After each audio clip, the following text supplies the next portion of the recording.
father was born on June 19th, 1930 in Michigan City, Indiana, and his parents were Cloyd Crawford and Bessie Crawford, and my dad was the younger son. He had an older brother named Vernon and an older sister named Artie and a younger sister named Esther.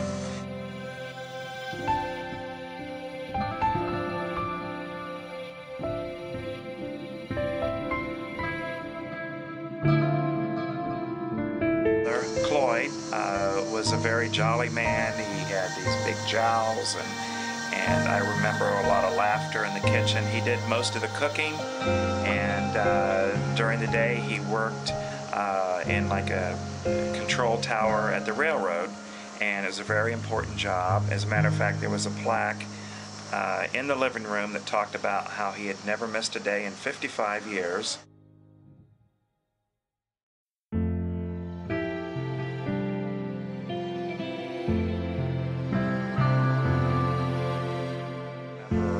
Very spiritual lady. She would walk the church, and basically they walked everywhere because they did not own a car. And I recall one thing that was very impressive about her. She had this worn Bible in the living room that she would read constantly, and then next to it was this notebook, and it was just be page after page after page of names of people that she would pray for, and that always impressed me.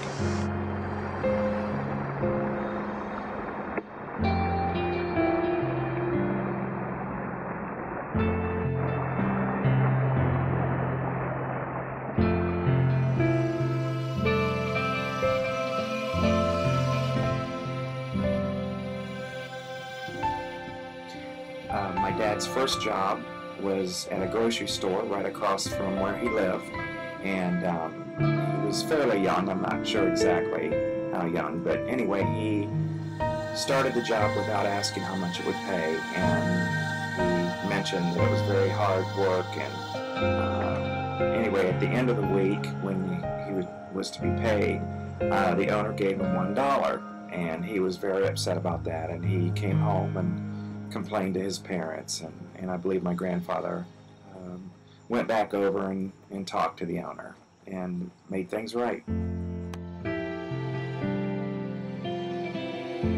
His first date, supposedly, with the neighbor girl, and she later became Miss Indiana, and my dad found out much later that during one of the pageant questions they asked her about her first date, and she mentioned that it was Charles. He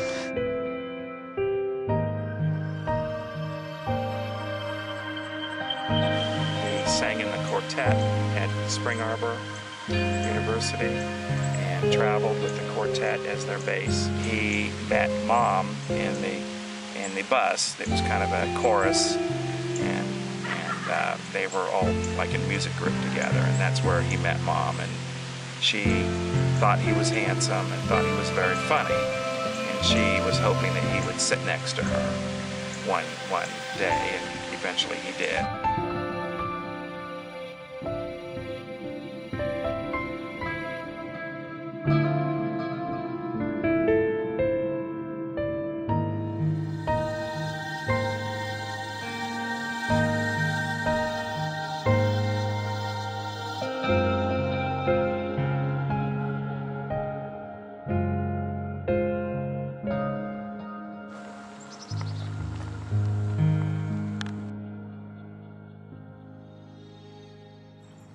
My dad was asked at one of the reunions to give the welcome speech, and he intentionally sat all the way in the back, and when they called him, he deliberately took his time and walked the long way around each aisle, and finally made it up on stage and slowly walked up to the microphone and leaned down and said into the microphone, "Welcome."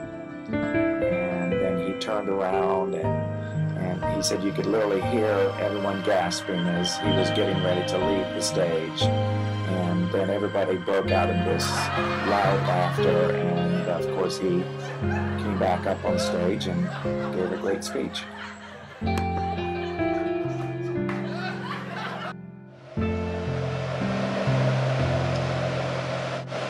Welcome story, and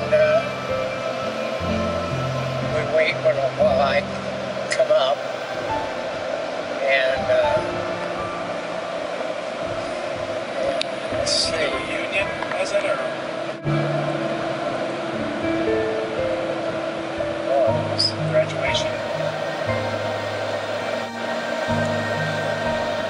Congratulations. Graduation. I don't recall the details of the story. Well, it was in the brochure. They said welcome, and then had Charles Crawford, the name Charles Crawford. So Dad intentionally sat in the back of the auditorium, and they said, now we're going to have a speech by Charles Crawford, and he's going to welcome you. Yeah. So he intentionally sat in the back and deliberately took a long time, weaved in and out of the aisles, up and down. Yeah, around the tables. And they were all, anticipating this lengthy speech. Excuse me, pardon me. Walked up to up on stage, leaned over the microphone, adjusted it, and said, welcome. Yes. Turned around, started to walk off the stage. You could hear the air leave the room. Everybody was gasping, weave around, and then they just started laughing. It's coming back into memory. Did you eventually tell a speech, or is that all you said? It was just welcome? Did you actually give a speech later? Just a brief, just a few words is about it. That caught him off guard. It was like the last thing.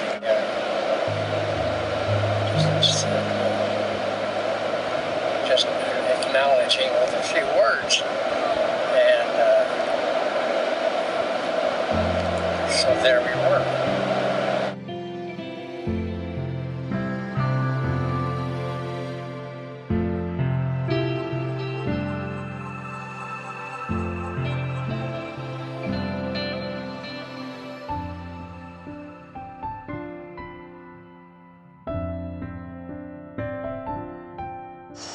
After college, Dad joined the Air Force, and after basic training, he went directly into officers training school, and eventually became a second lieutenant, and eventually they sent him overseas to Korea, where he was a personnel officer and was in charge of the fleet of jeeps and a lot of the responsibilities, including driving the generals around or all the dignitaries around, and he seemed to enjoy his time in Korea. And I think he had mentioned many times that he had wished he had stayed in the Air Force and made it a career like his brother did. His brother Vernon was a Chief Master Sergeant and retired as an officer in the Air Force.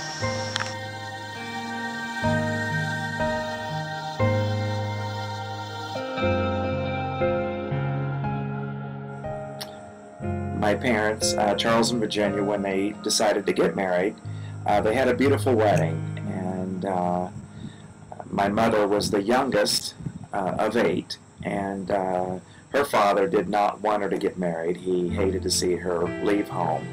And if you'll notice in the photo, he's the gentleman wearing the hat in the back, and he wore a shirt that was not quite appropriate for the wedding, and that was his way of protesting his youngest daughter getting married.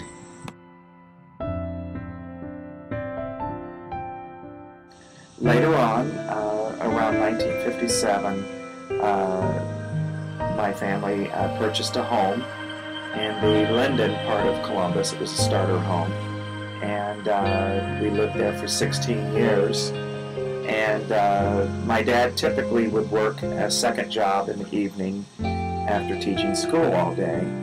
And he worked at Nationwide in the evening, working with claims. And eventually he went to Ohio State University and started working on his master's degree.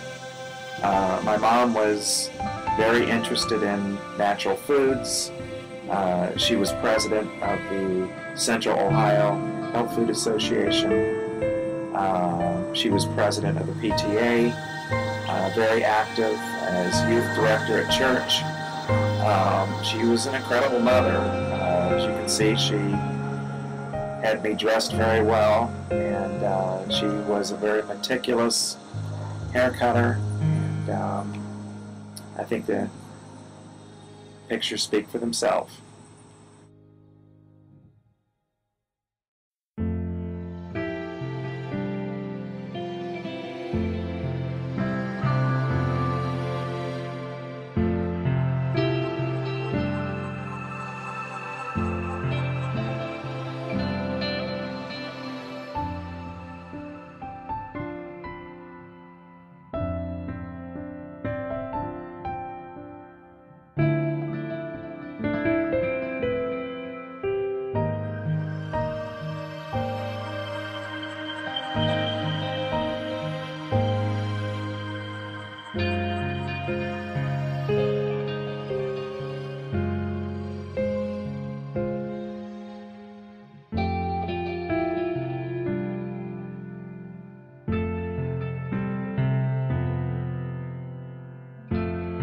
Dad taught 17 years as an elementary school teacher this is Leonard Avenue Elementary School, and he also taught at Brent now. My parents really liked music a lot, and on Sundays, a lot of times we would go to Bob and Jean's house, and then on Fridays, Mom would make pancakes, and we would watch the Jackie Gleason show. And before that show came on, the Mitch Miller show came on. So we watched that also. We had a red 1966 LeSabre Buick and a Buick Electra 225, which was probably their favorite car.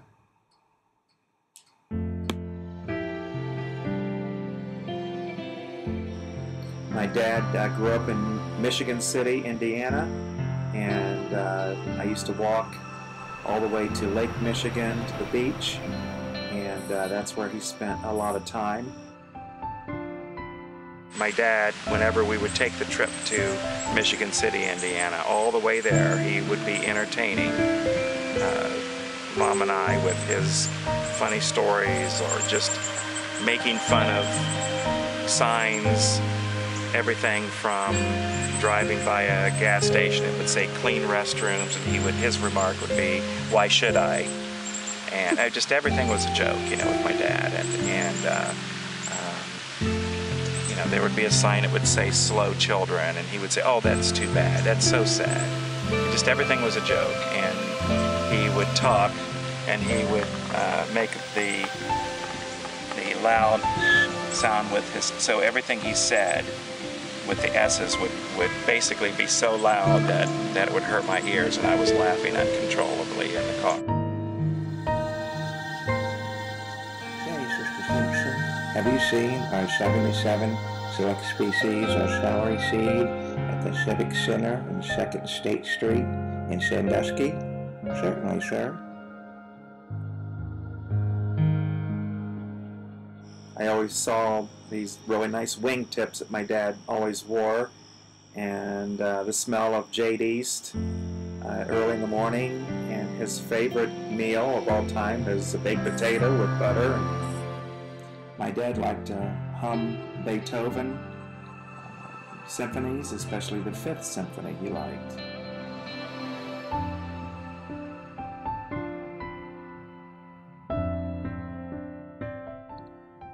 My parents obviously loved gospel music and going to church several times a week. And there's a funny story I have to tell you.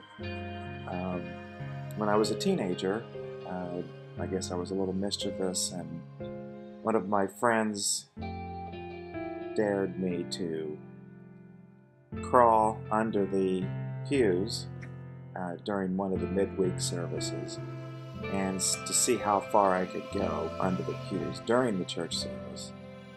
And I slowly kept crawling, and eventually I ended up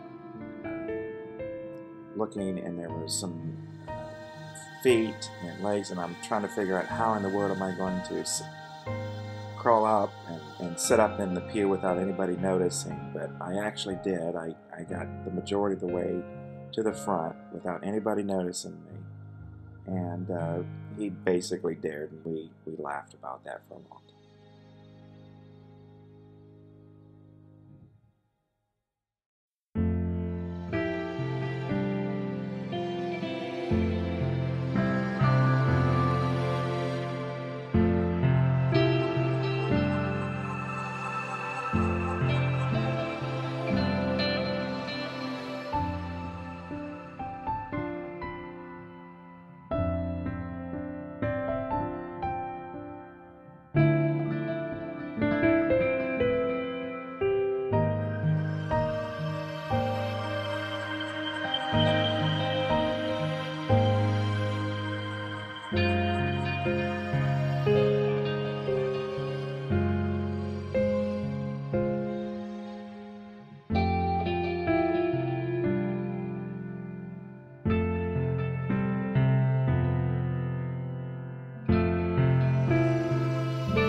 Remember the first time you saw him? No. Do you remember your first date?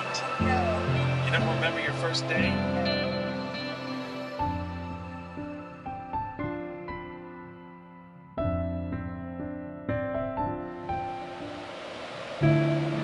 It's a dog tail, I guess. Yeah.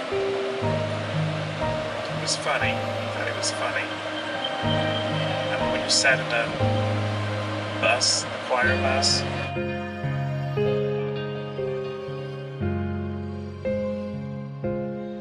remember that story, Mom? No. Yes, you do. You were in a pickle.